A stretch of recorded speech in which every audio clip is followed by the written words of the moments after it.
Hi ළමයි අද අපි සාකච්ඡා කරමු The Bird Came Down the Walk කියන එකේ එමිලි ඩිකින්සන්ගේ කොහොමද විභාගයට එන ප්‍රශ්න මොනවද කියලා සාකච්ඡා කරමු.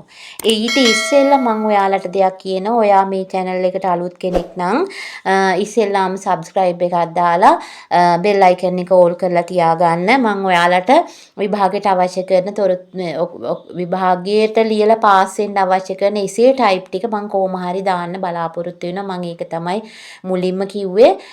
කොහොම හරි ඔයගොල්ලන්ට දාලා දෙන්න මම බලාපොරොත්තු වෙනවා.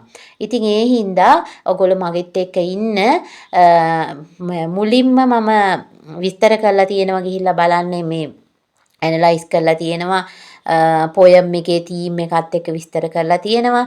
ඊළඟට ඒකේ මේ ටෙක්නික් ටික විස්තර කරලා තියෙනවා.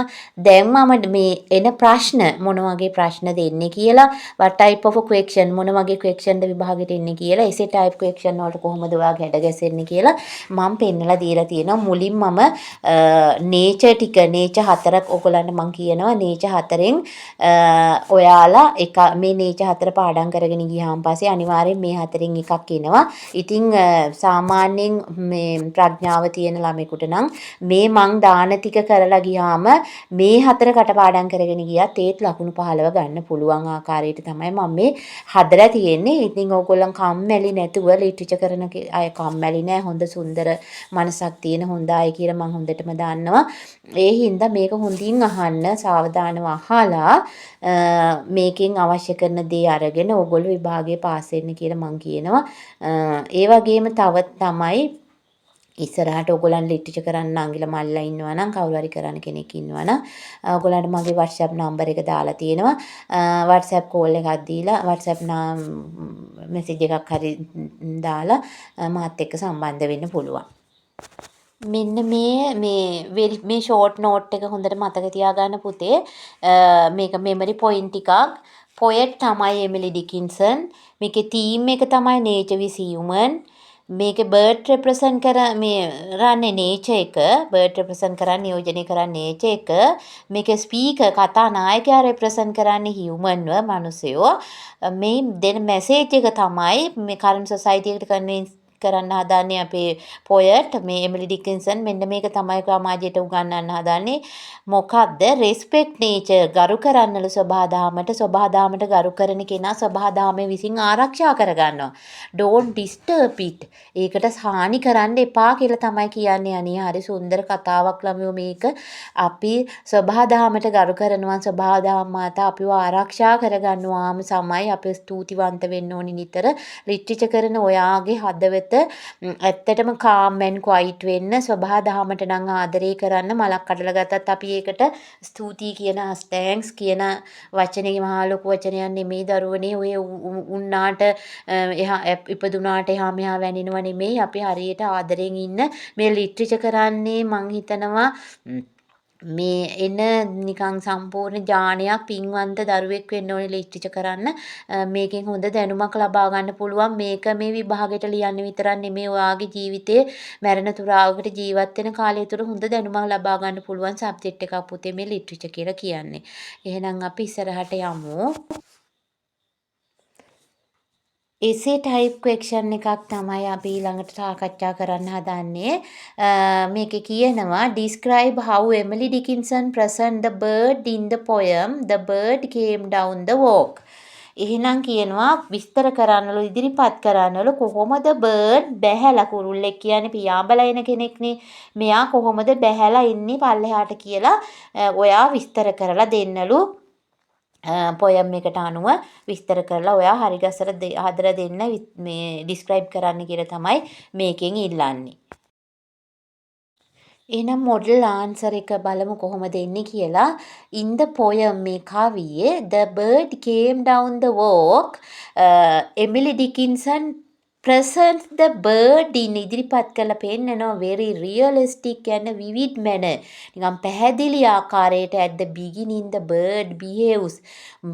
ඒක කවිය පටන් ගන්නකොටම කුරුල්ලාගේ හැසිරීම naturally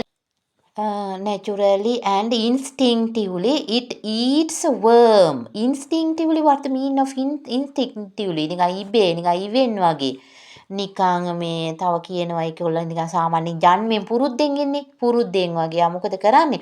eats angel worm මේ කාලා දානවා කනවා. කාලා ගිහිල්ලා යා නිකන් මහා ආඩම්බරෙන් බොනවා drinks dew and hope sidewise to avoid a beetle කෙනෙක් එනවා. එයාව මග හරිමින් එයා සන්තර්පණය වෙලා තියෙන්නේ. ඒ කියන්නේ එයා සැටිස්ෆයි දැන් එයාට බඩගින්න නිමුණා. අර බලන සබහාධර්මයේ පෙන්නලා තියෙන ආකාරය. එයා ආයි අර දැන් එයාගේ බඩගින්න නිමුණාට පස්සේ ආයි බීටල්ව දැක්කා කියලා බීටල්ව කන්න යන්නේ නැහැ. දැන් ඒකත් එයාගේ ආහාරයක්නේ. නමුත් එයා ඒක කන්න ගියේ නැහැ. එයා මොකද කරන්නේ? ඒක මගහැරලා පැත්තකට පැනලා යනවා. හරිම ආඩම්බරෙන්. නැත්තම් ඒක නිකන් මහා ස්වභාවික සිද්ධියක් වගේ වගේ නෙමෙයි මේක ස්වභාවික සිද්ධියක් කියලා එමිලි ඩික්සන් පෙන්නලා දෙනවා. these actions show the bird as a part of natural world. මේ action එකෙන් පෙන්නන්නේ bird කියලා කියන්නේ මේ natural world එකේ කොටසක් විදිහට. living freely. යාට ජීවත් වෙන්න තියෙන්න ඕනේ freely නිදහසේ. and fearlessly. බය නැතුව සබහාධර්මයේ කියලා දීලා තියෙන ආකාරයට සබහාධර්මයේ කියන ආකාරයට මේ කුරුල්ලා කියන්නේ සබහාධර්මයේ කොටසක්. එයාට නිදහසේ ජීවත් වෙන්න බය නැතුව ජීවත් වෙන්න ඉඩ සලසා දෙන්න ඕනි කියන එක තමයි සබහාධර්මයේ විසින් කියන්නේ කියලා කවිය මේ කිවිදිය මෙයා පොයටස් කෙනෙක්නේ. මෙයා පෙන්නලා දෙනවා. කිවිදිය පොයටස් පෙන්නලා දෙනවා. ෂෝ කරනවා කාටද? කරන්ට් සොසයිටි එකට. කරන්ට් සොසයිටි කවුද? ඕගොල්ලෝ ළමයි අපිට. එතකොට තව කියනවා when the speaker notice මේකේ කතානායකයා notice කරනවා the bird its behavior changes. ඔන්න ඉතින් දැන් කතානායකයා දැක්කා විතරයි මෙයාගේ හැසිරීම වෙනස් වෙනවා. ස්වභාධර්මයේ දහමට බය නැහැ. The bird becomes a courteous කියන්නේ විපරමින් තමයි මෙයා ඉන්නේ.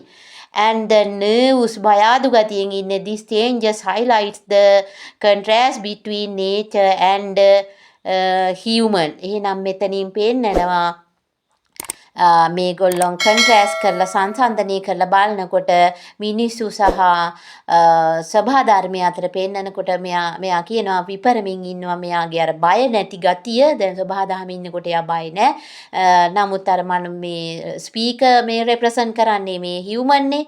එතකොට මේ ස්පීකර් දැක්කට පස්සේ මෙයා බය වෙලා එයාගේ චේන්ජස් එකක් පෙන්නන නර්ව්ස් එකක් බයාදු ගතියක් එයා නිකන් ඔළුව එහා මෙහා හොරවලා පෙන්නනවා කියන එක එයා මේ පොයම් එක හරහා පෙන්නනවා. අර විවිධය කියන්නේ මොනවාද? ඉමේජරි හරහා පාඨකීන්ට පෙන්වන්න හදනවා. ඩිකින්සන් යූස් කරන gentle and careful language. එයා පෙන්නනවා නිකන් මෘදු careful ආරක්ෂිත භාෂාවකින් එයා කියනවා to show the bird sensitivity what's the සූක්ෂම බව. නැත්තම් එයාගේ මොනවාද සාමාන්‍යයෙන් සූක්ෂමව එයා වැඩ කරන ආකාරය එයා හැසිරීම නේද සූක්ෂම බව පෙන්නනවා. සෙන්සිටිවිටි එක පෙන්නනවා. මෙයාගේ මුසුමුදුව සූක්ෂමව හැසිරෙන ආකාරය පෙන්නනවා. at the end of the poem එක අවසානයේ the bird flies away smoothly and beautifully. The poet compares its flies to oars rowing in the water and butterflies swimming in air. අන්න කවියා කම්පයා සංසන්දනය කරනවා කොහොමද උගේ ඉගිලීම හරියට යන ආකාරය. ඔවාස එකක් කියලා කියන්නේ අපි කියනවා අර මොනවාද හබල් ගන්නවා වගේ. හබලෙන් යන රෝවින් කරනවා. හබලෙන් පදිනවා වගේ රෝයෝ බෝට් පොඩි කාලේ ඉගෙන ගන්නේ. බෝට්ටු පදින ආකාරය in the water වතුරේ. අන්න සහ එයා කොහොමද අර සමනල්ලු කොහොමද ඉගිලෙන්නේ ආන්නේ ආකාරයට swimming in the අහසේ පියාඹගෙන යන ස්විමින් කියන්නේ මුහුදේ පීනන ආකාරයට සමනල්ලු මේ අහසේ පියාඹන ආකාරයට අන්නේ ආකාරයට යා නිකන් අර මුහුදෙන් පේනවා නිකන් හරියට එයාට ඡායාවක් නිකන් වතුරෙන් පේන ආකාරයට බෝට්ටුව යනවා. බෝට්ටුවකින් යනකොට අපිට කොහොමද අපි කොහොමද දැන් බෝට්ටු පැදෙනකොට යන ආකාරය එයාට ඒක මතක් වෙලා හරියට සමනල්ලෙක් ඉගිල්ලා යනකොට උඩ මේ ජලයේ පේන්නේ කොහොමද අන්න ඒ විදිහට එයා හිතනවා මෙන්න මෙයා බය වෙලා ඉගිලිලා යන ආකාරය පෙන්නලා දීලා තියෙනවා. ඒ වගේම මේකෙන් පෙන්නනවා this shows the grace and beauty of nature through this description. Dickinson present the bird as a symbol of innocent, delicate nature that is disturbed by humans. මේකෙන් පෙන්නනවා the grace කියන්නේ සිරියාවන්ත බව. beauty of nature ස්වභාව ධර්මයේ තියෙන ලස්සන through this description මේ විස්තරය හරහා ඔයගොල්ලෝ එහෙම ලියන්න ඕනේ. Dickinson's presence ඉදිරිපත් කරනවා the bird as a symbol of innocent. කුරුල්ලා කියන්නේ මේ අහිංසකත්වයේ සංකේතය කියලා. delicate nature කියන්නේ කොමල නැත්තම් සියුමැලි ස්වභාව ධර්මයේ සිටින. මේ ස්වභාධර්මයට හානි කරන්නේ කවුරු විසින් කියලා මේ ඩිකින්සන් කියනවාද මේ කතානායකයා නැත්තම් රීඩර්ස්ලට පාඨකීන්ට කියනවා ඩිස්ටර්බ් කරන්නේ කවුරුවත් නෙමෙයි ස්වභාධර්මයට මිනිස්සු විසින් හියුමන්ස්ලා විසින් කියලා මෙයා ඩිකින්සන් පෙන්වන්න හදනවා පාඨකීන්ට ඒ කරන්ට් සොසයිටි එකට පෙන්වන්න හදනවා. එහෙනම් මෙතනින් කෙටියෙන් කිව්වොත් මොකද්ද මේ අපි කියන්න ඕනේ මෙන්න මෙහෙමයි. ස්වභාධර්මයේ තියෙන සිරියාව ඉතා ඒගොල්ලෝ නිහඬව හැසිරෙනවා හරි ලස්සනට ඒ කුරුල්ලා වුණා ස්වභාව ධර්මයට බය නැහැ යහපත්ව ඉන්නවා නමුත් මිනිස්සෙක් ඒකට මැදිහත් වෙච්ච ගමන් එයා බයයි බය වෙලා ඉගිලිලා යනවා එහෙනම් ඒකට හේතුව තමයි මිනිසා විසින් තමයි ස්වභාව ධර්මයට හානි කරන්න කියන එක තමයි කියන්නේ තව එකක් තියෙනවා essay question 2 discuss the theme of the nature in the poem the bird came down the walk එහෙනම් මේකේ තේමාව විස්තර කරන්නලු the bird came down the walk කියන එකේ තේමාව විස්තර කරලා පෙන්නන්න කියලා කියනවා එහෙනම් අපි මුලින් තේම් ටික විස්තර කරලා තියෙනවා ඔයගොල්ලන්ට ගිහින් බලන්න මම හොඳට ලස්සනට විස්තර කරලා තියෙනවා මම මේකේ කෙටියෙන් ඔයාලට තව දාලා තියෙනවා තීම් එකත් එක්ක මුලින්ම ගිහින් බලන්න ඒකේ දාලා තියෙනවා ඔයගලන්ට ඒක හොඳට දැනගන්න පුළුවන් වේවි ඊළඟට nature is major theme nature තමයි මේකේ ස්වභාවික theme ප්‍රධාන theme එක the bird came down the walk Emily Dickinson shows nature as a peaceful and beautiful එයා දකින්න සාමකාමී සහ ලස්සන and independent නිදහස් of humans at first the bird is comfortable it is it එහෙනම් මේ ස්වභාව ධර්මයේ හරිම සුඛෝපභෝගී විදිහට කුරුල්ල ජීවත් වෙනවා natural environment ස්වභාව ධර්මයත් එක්ක ඒ කියන්නේ ස්වභාවික වටපිටාවත් එක්ක eats drinks ඕ කනවා බොනවා and move නිදහසේ ඇවිදිනවා without fear කිසිම බයක් නැතුව ස්වභාව ධර්මයේ ඇවිදිනවා කියලා මේකෙන් පෙන්නනවා බයක් නැතුව However, when the human speaker approach මේකේ කතානායකයා ළඟා වෙනකොට the bird becomes frightened. කුරුල්ලා බය වෙනවා. This shows that nature and humans do not fully trust each other. ඒ කියන්නේ ස්වභාව ධර්මයයි මිනිසුයි විශ්වාසයක් නැහැ එකිනෙකාට. The poet සජිත් මේ නිසා කවියා යෝජනා කරන that the nature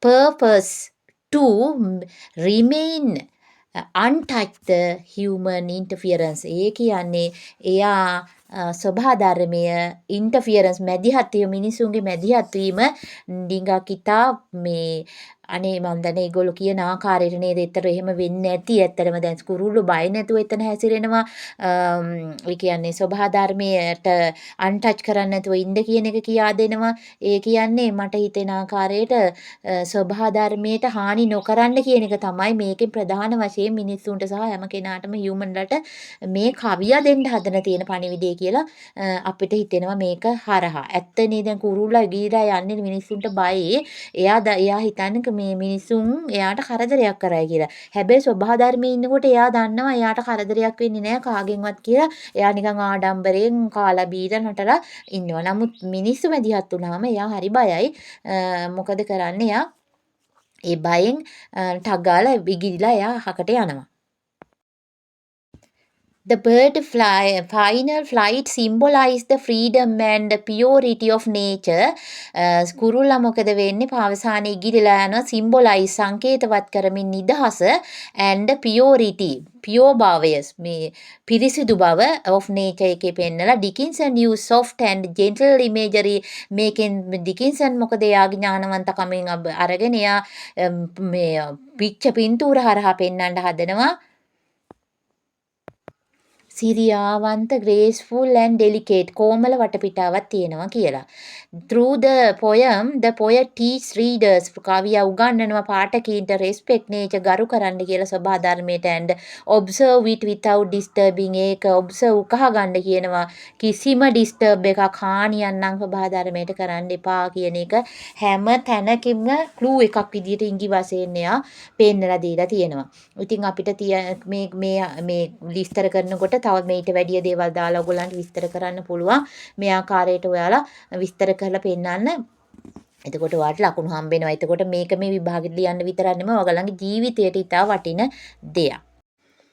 එතකොට Emily ඩිකින්සන් use several poetic techniques in the bird came down the walk. The important technique is imagery. තාම වැදගත් ටෙක්නික් එක තමයි imagery. The poet creates a clear visual pictures. හරිම පැහැදිලි පින්තූර හරහා පෙන්වන such as the bird eating worm and drinking dew. එයා කන හැටි මේ මොනවද පිනි බොන හැටි එයා ටෙක්නික් විදිහට තව ඇය she also used personification පුද්ගලාරෝපණය for the example when the bird glance බලාගෙන ඉන්නවා the rapid eyes තියුණු ඇස් වලින් with the make the bird seems human like similes හරියට ඒවා පෙන්නනවා human like මනුස්සය වගේ similes උපමා කරලා පෙන්නනවා are used to effectively especially in the final stanzas where the birds flights in compared to the oars rowing in water and but